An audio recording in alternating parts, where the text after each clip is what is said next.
5ই আগস্টের মধ্যে জুলাই ঘোষণাপত্র না দিলে ফ্যাসিবাদ বিরোধী সবাইকে নিয়ে নিজেরাই ঘোষণাপত্র দেওয়ার হুঁশিয়ারি দিয়েছেন সিপি।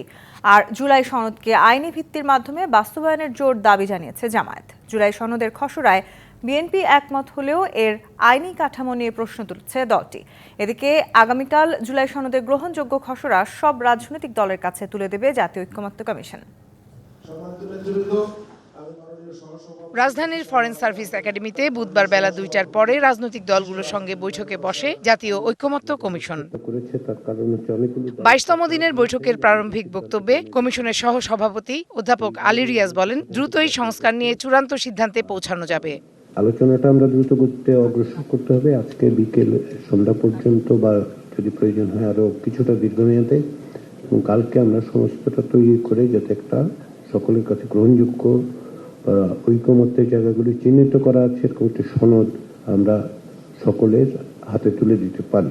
বৈঠকের বিরতিতে জামায়াতে ইসলামী জুলাই সনদকে আইনি ভিত্তি দেওয়ার দাবি তোলে। আমাদের দেশে ওয়াদা রাখে না, কথা কইলে লজ্জা পাওয়ার মতো রাজনীতি এখনো তো তৈরি হয়নি। এই জন্য আমরা বলেছি আমাদের সমস্ত পরিশ্রম সার্থক হবে। আমাদের এটা প্রয়োজন যে অ্যাগ্রিড রিফর্ম যেগুলো হয়েছে পয়েন্টস, এগুলোকে আইনি ভিত্তি দিতে হবে। প্রক্লেমেশন দিয়ে প্রক্লেমেশনকে অর্ডিন্যান্স জারি করে আনা যায়। আরেকটা প্রক্রিয়া হলো রেফারেন্ডামের মাধ্যমে আনা যায়। 5ই আগস্টের মধ্যেই জুলাই ঘোষণাপত্র প্রকাশের জোর দাবি তোলে এনসিপি। সরকার যদি জুলাই মাসের মধ্যে জুলাই ঘোষণাপত্র জারি না করেন, তাহলে আমরা এনসিপির পক্ষ থেকে সকল শরিকদেরকে সাথে নিয়ে, ফ্যাসিবাদ বিরোধী সকল পক্ষকে সাথে নিয়ে আমরা জুলাই ঘোষণাপত্র জারি করব। জুলাই সনদকে সামাজিক এগ্রিমেন্ট আখ্যা দিয়ে বিএনপি নেতা সালাউদ্দিন আহমেদ বলেন, খসড়ায় একমত বিএনপি, তবে এর আইনি কাঠামো নিয়ে প্রশ্ন তোলেন তিনি। সোশ্যাল এগ্রিমেন্ট হতে পারে, এটা কন্ট্রাক্ট, অনেকটা social, it is contract in between nation, in between people and the political parties and stake holders.